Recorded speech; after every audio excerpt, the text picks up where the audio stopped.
Hello. Welcome back to Sabbath School Flashcards. It is Thursday, February 5th, and the title for today's lesson is, The Fall of Babylon.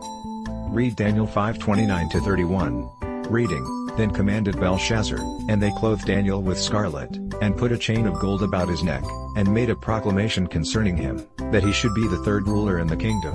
In that night was Belshazzar the king of the Chaldeans slain. And Darius the Median took the kingdom, being about 62 years old. Along with, Revelation 14:8. Which reads, And there followed another angel, saying, Babylon is fallen, that great city, because she made all nations drink of the wine of the wrath of her fornication. Also, Revelation 16:19. Reading, And the great city was divided into 3 parts, and the cities of the nations fell, and great Babylon came in remembrance before God, to give unto her the cup of the wine of the fierceness of his wrath. And Revelation 18:2, which reads, And he cried mightily with a strong voice, saying, Babylon the great is fallen, and is become the habitation of devils, and the hold of every foul spirit, and a cage of every unclean and hateful bird.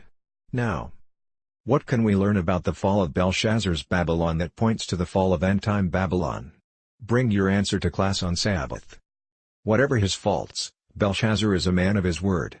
So, despite the bad news, he is satisfied with the interpretation given by Daniel, which is why he bestows upon the prophet the promised gifts.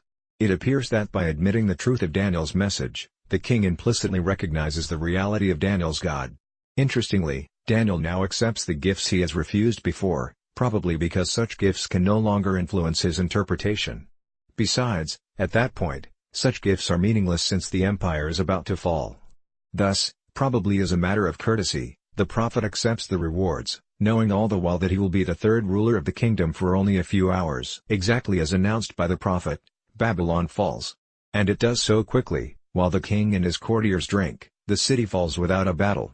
According to the historian Herodotus, the Persians dug a canal to divert the Euphrates River and marched into the city on the riverbed. That same night Belshazzar is slain. His father, King Nabonidus, has left the city already, surrendering himself later to the new rulers. Thus, the greatest empire humanity has ever known to this point comes to an end. Babylon, the head of gold, is no more. Belshazzar had been given many opportunities for knowing and doing the will of God. He had seen his grandfather Nebuchadnezzar banished from the society of men. He had seen the intellect in which the proud monarch gloried taken away by the one who gave it. He had seen the king driven from his kingdom, and made the companion of the beasts of the field. But Belshazzar's love of amusement and self-glorification effaced the lessons he should never have forgotten, and he committed sins similar to those that brought signal judgments on Nebuchadnezzar. He wasted the opportunities graciously granted him, neglecting to use the opportunities within his reach for becoming acquainted with truth. Ellen G. White, Bible Echo, April 25, 1898. What opportunities do we have to become acquainted with truth? What does that mean? At what point can we say that we are acquainted with all the truth that we need to know? Be prepared to discuss your answer to these questions on Sabbath. This is Witness Glenn. Have a safe day.